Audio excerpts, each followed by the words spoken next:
So DICE has finally remembered how to make a Battlefield game, or at least what aspects of a Battlefield game need to be there in order for it to be a Battlefield game.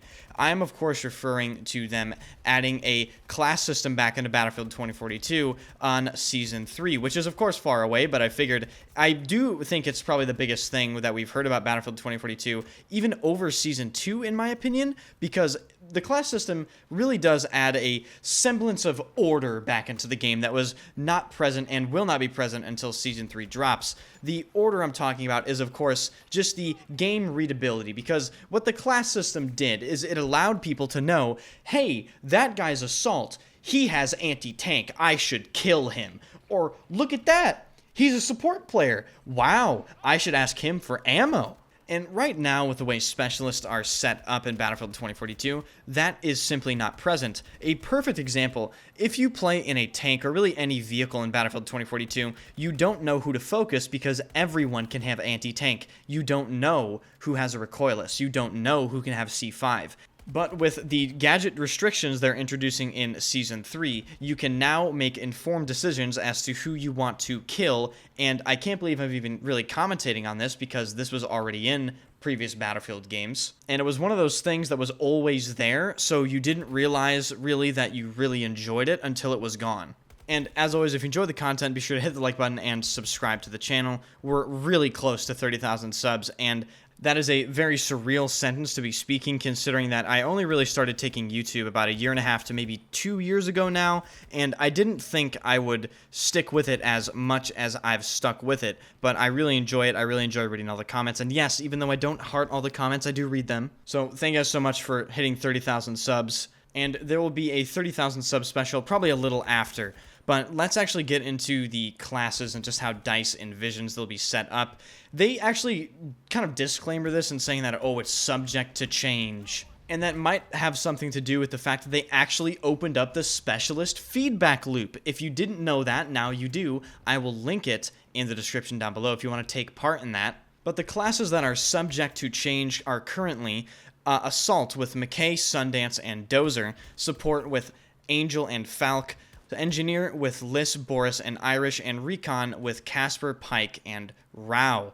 They did also mention that the third support specialist will be the new specialist for Season 2, which we have yet to have any information released on, so we'll have to wait and see what his abilities are. But speaking of abilities, the way they're kind of setting up classes this time around is very different to how they set up classes previously in Battlefield because they don't have any weapon restrictions between classes. So you can still use any weapon on any class, which is very strange for a sort of class system. I'm not going to lie, it's kind of a half-assed class system, but gadget restrictions have been put back into place, which is what I mentioned earlier. It is going to be interesting with the class abilities now, because they're essentially giving everyone an extra gadget. You're going to have your class ability, your class gadget, and then another gadget you get to pick from. And this will undoubtedly have some extremely strong combinations. Just to give you guys an idea of what the class gadgets are, the Assault class gadget is the Med Pen, the Support class gadget is the Defibrillator, Engineers is the Repair Tool, and Recon is the Insertion Beacon. So no matter what else you pick for your secondary gadget, you're always going to have those four things on their respective classes. And that isn't necessarily how it worked in previous Battlefield games. Now, combine this with the fact that you can pick another gadget, and you can have combinations like playing McKay with a Med Pen and armor plates. So, picture this. You're McKay. You're probably the strongest infantry character in the entire game. You can go anywhere you want. Now, in the Season 3 update, which keep in mind the class system update is Season 3, so it's months away, so this could change for all we know, but picture this, right? You're McKay, you can go anywhere. This update essentially allows you to have a med pen and an armor plate, which means that this is essentially just giving you 20 free health, because you're now able to use the med pen and the armor plate at the same time, which you were previously unable to do. Another great combination that I can see happening is Recon class with really anything.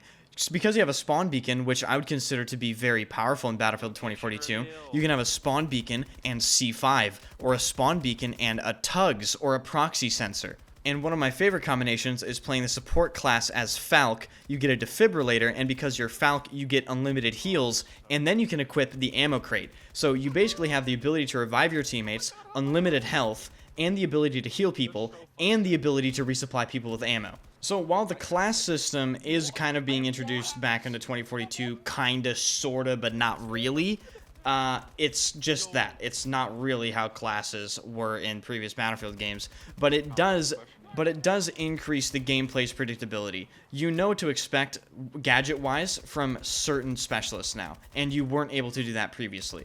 So definitely let me know what you guys think about having to wait an entire season after Season 2 for specialist classes that should have already been in the game at launch.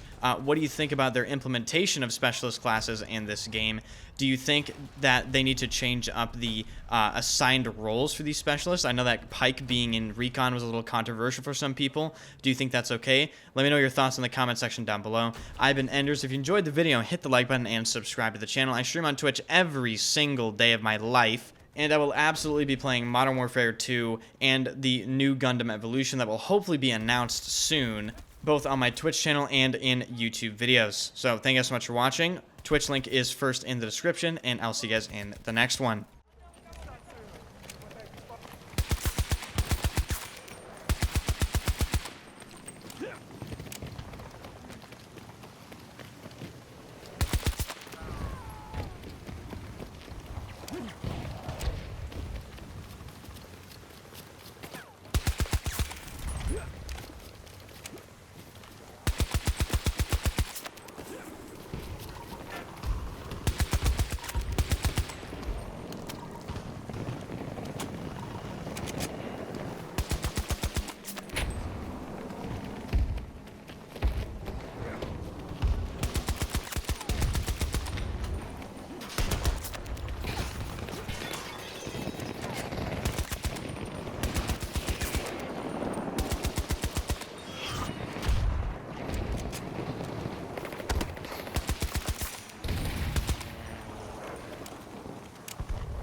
Look at that, look at that, look at that, look at that. Oh my god, that's disgusting. Go take a shower, dude. Holy shit.